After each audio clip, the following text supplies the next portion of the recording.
है वो कब से कब तक है और किस संबंध में किया गया है? पूरे देश का किसान पिछले 72 दिन से दिल्ली को चारों तरफ से घेर करके कृषि कानूनों को रद्द करने की मांग को लेकर के बैठा हुआ है। और संयुक्त किसान मोर्चे के दिल्ली के आदेश के आधार पर आज हमने 12 से 3 बजे तक नॉर्थ की चारों रोडों को हमने जाम किया है। उसी के तहत बादरा मोड़ जो कि अपने वाहन आते हैं, सिरसा से आते हैं, बादरा से आते हैं, दिल्ली की तरफ जाते हैं, जो कि इंदौर का मुख्य चौराहा है, इस चौराहे पर हमने जाम किया है। किसान पिछले 72 दिनों से जो दिल्ली में बैठा है, दिल्ली में बैठे हुए किसान के साथ हमने कंधा सा कंधा मिला करके समर्थन करने के आह्वान के तहत हमने आज यहाँ पर चक्काजाम किया। आंदोलन काफ़ी लंबे समय से जारी है, लेकिन सरकार सुनवाई नहीं कर रही है। दिल्ली में भी यही हाल है, तो आंदोलन का आगामी रुख क्या रहेगा? हिंदुस्तान की जो सरकार है वो तानाशाही के ऊपर उतरी हुई है। हिंदुस्तान की सरकार जो कि 72 दिन से देश का अन्नदाता बैठा हुआ है, 170 से ज़्यादा किसानों की जानें गई है। उनकी जाने जाने के बाद भी केंद्र सरकार इस बात पर अड़ी हुई है कि हम इस कानून को वापस नहीं लेंगे। लेकिन निश्चित रूप से हिंदुस्तान का अन्नदाता जब लड़ा है, कभी भी अन्नदाता हारा नहीं है।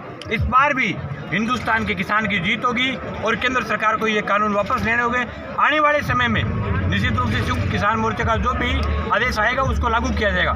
लेकिन हमारा ये मानना ये है कि दिल्ली में बैठी हुई जथेबंदियाँ ये तय करेगी कि गांव-गांव से किसान पैदल दिल्ली की तरफ निकलेगा और 50 लाख किसान दिल्ली में घुसेगा।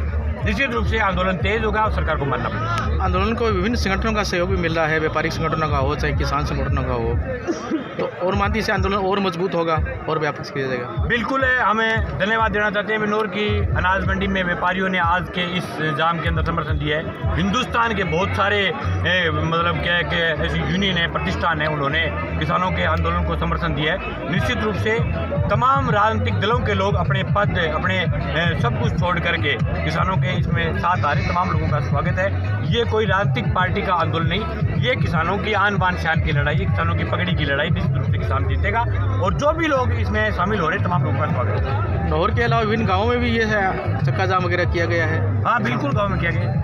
गांव में इस प्रकार के कार्यक्रम किए गए। नौर से 73 गाड़ियाँ एक साथ शांदापुर बॉर्डर पर भी गई है। हमारे ट्रैक्टर भी लगातार राजस्थान की जो बॉर्डर है उस पर टिके हुए। मैं भी पिछले 23 दिनों से वहाँ लगातार बॉर्डर पर था। अभी शुक्र मोर्चे का कार्यक्रम था भी, आप क्षेत्र में जाकर के किसानों को जगाइए। इसलिए हमने परसों से जन चेतना यात्रा शुरू की थी मक्कासर गाँव से, कामशोक सिंह जी के गाँव से, और उस जन चेतना यात्रा के तहत हम बहुत सारे गाँव में गए हैं और हमने ये फैसला किया है कि ये लड़ाई हिंदुस्तान के किसान के आन बान शान की लड़ाई हम जीतेंगे।